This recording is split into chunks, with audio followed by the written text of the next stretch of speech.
everybody, welcome back. So this is Bhavna Puri and today we'll talk about chapter number 3 of class 12, which is human reproduction. So we will discuss the structure of sperm now. Basically हम जानते हैं कि जो human reproduction में male individual है, उनके अंदर जो gametes produce हो रहे हैं वो sperm है. तो sperms के characteristic features क्या होंगे? These are haploid in nature. Haploid का मतलब है they have 23 numbers of chromosomes, right? And when these haploid cells यानी कि sperms, when they fuse with the haploid cells of females यानी कि egg, it forms the zygote which is diploid. ठीक है, तो हमें पता है कि जो sperm है ये मेल क्या है? मेल के अंदर जो gametes होते हैं, है ना? So sperms are the male gametes which are haploid and the process of formation of sperm occurs at puberty. जब हम स्ट्रक्चर के बारे में बात करेंगे तो आप देखोगे इट हैज 4 पार्ट्स. सबसे पहला जो रीजन होता है स्पर्म में वो हेड होगा एंड देन नेक रीजन होता है. इसके बाद आप देखोगे इसके अंदर मिडल पीस प्रेजेंट है and the fourth region is the tail. So these are the 4 parts of the sperm. Head, neck which is the flexible जो डिप्रेशन की तरह होती है, middle piece that contains mitochondria and उसके बाद है tell जो कि मोटिलिटी प्रोवाइड करवाएगी. तो जब हम स्पर्म के डायग्राम की तरफ देखेंगे इसके पास एक कोनिकल ऐसे करके एक हेड प्रेजेंट होता है. At the top of it is present a triangular cap like structure जिसको एक्रोसोम कहा जाता है. क्या कहते हैं इसको? एक्रोसोम. तो यहाँ पर हम लेबलिंग कर रहे हैं, ये एक्रोसोम है. It contains certain enzymes which are responsible to penetrate the wall of the ovum. इसमें कुछ ऐसे enzymes होते हैं जो कि ovum की जो wall है, egg की जो wall है उसको penetrate करेंगे. Then यहाँ पर एक छोटा सा depression सा होता है जिसको neck region कहा जाता है. ठीक है, और थोड़ा सा अंदर की तरफ बना लेते हैं like this. So this depression is the neck region. फिर यहाँ पर एक आप देखोगे cylindrical सा region होता है और इसको कहा जाता है middle piece. And this region is called middle piece. ठीक है, तो ये जो पूरा head region है इसके अंदर क्या प्रेजेंट होंगे? The genetic material, the nucleus will be present inside it. मतलब जो genetic material है वो प्रेजेंट होगा न्यूक्लियस के अंदर. ठीक है, और यहाँ पर आप देखोगे ये जो डिप्रेशन है यानी कि this is the neck region. पर आपको ये जो दो डॉट लाइक स्ट्रक्चर नजर आ रहे हैं, these are the centrioles. These are the centrioles. ये जो अपर सेंट्रियोल दिख रहा है आपको, this is the proximal centriole. Proximal centriole, this is the proximal centriole. ठीक है, and the another one is distal centriole. Distal centriole. तो ये जो सेंट्रियोल्स हैं इनके क्या फंक्शन होंगे? प्रॉक्सिमल सेंट्रियोल का काम क्या है? Spindle formation. ये आगे चल के जब फर्टिलाइजेशन हो जाती है उसके बाद स्पिंडल की फॉर्मेशन करवाएंगे प्रॉक्सिमल सेंट्रियोल. लेकिन जो डिस्टल सेंट्रियोल होगा इसका काम होता है एक्सियल फिलामेंट्स की फॉर्मेशन करना.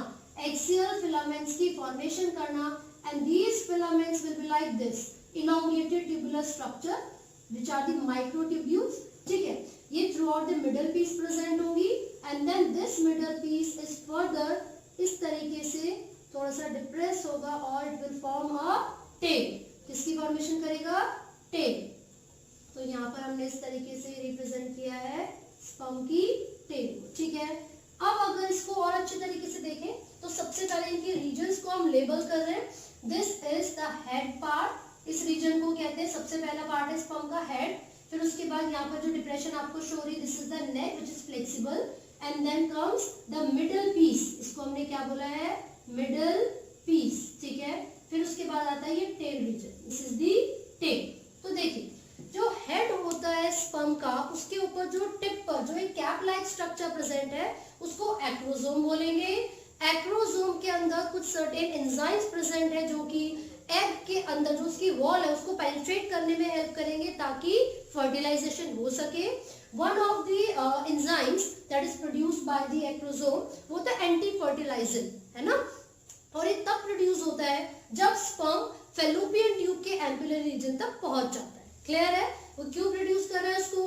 ताकि जब एग एक एंजाइम को प्रोड्यूस करेगा व्हिच इज फर्टिलाइजन तो ये दोनों एक दूसरे की तरफ अट्रैक्ट होंगे. तो बेसिकली एग तो यहाँ पर मोटाइल है नहीं, स्पर्म मोटाइल होता है. So due to the release of fertilizin from the egg and the release of anti-fertilizing from the sperm, तो जो है वो किधर की डायरेक्शन में मूव करेगा, जहां से फर्टिलाइजर एंजाइम को प्रोड्यूस किया जा रहा है, ठीक है। तो ये अट्रैक्ट करने के लिए basically, and then the head region also contains the nucleus which is haploid, definitely it contains the genetic material.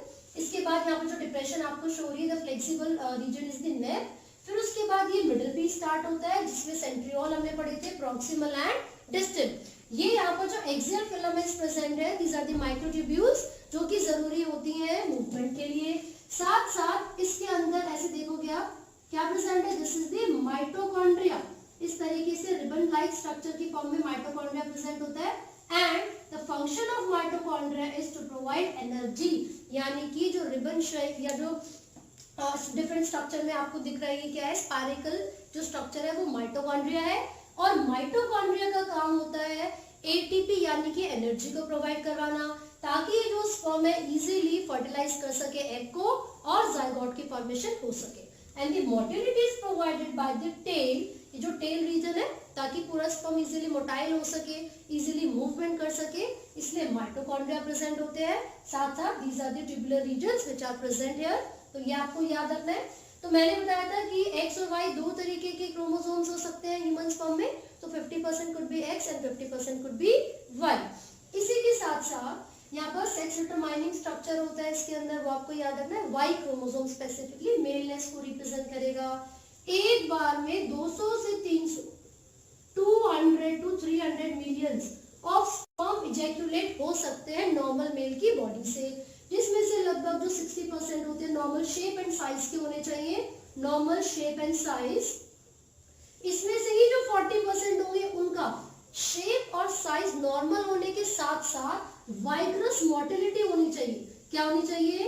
वाइग्रस motility होनी चाहिए, क्योंकि अगर वो वाइग्रसली मोटाइल होंगे, इतनी ज्यादा मूवमेंट को शो करेंगे, तभी वो फीमेल गैमेट यानी कि एग के पास तक पहुंच पाएंगे, and only then the fertilization would be possible. कहाँ होगी फर्टिलाइजेशन? एम्पुलरी रीजन में होगी, ठीक है। तो ये पूरा का पूरा जो स्पर्म का डायग्राम अभी हमने यहाँ पर डिस्कस किया है, ये आपको याद रखना है, this is very important. Diagram भी बनाने के लिए आ जाता है और कई बार आपसे ऐसा भी पूछा जाता है। अगर मैं 1 मार्क के क्वेश्चन की बात करूं तो जो सेंट्रियोल है वो कितने हैं, किस तरीके की अरेंजमेंट है, it will be 9+2 in the axial filament, है ना। तो टेल रीजन या टोटल कितने रीजन होते हैं, न्यूक्लियस कौन से रीजन में प्रेजेंट होता है, तो आपको ये सारी चीजें याद रखनी है।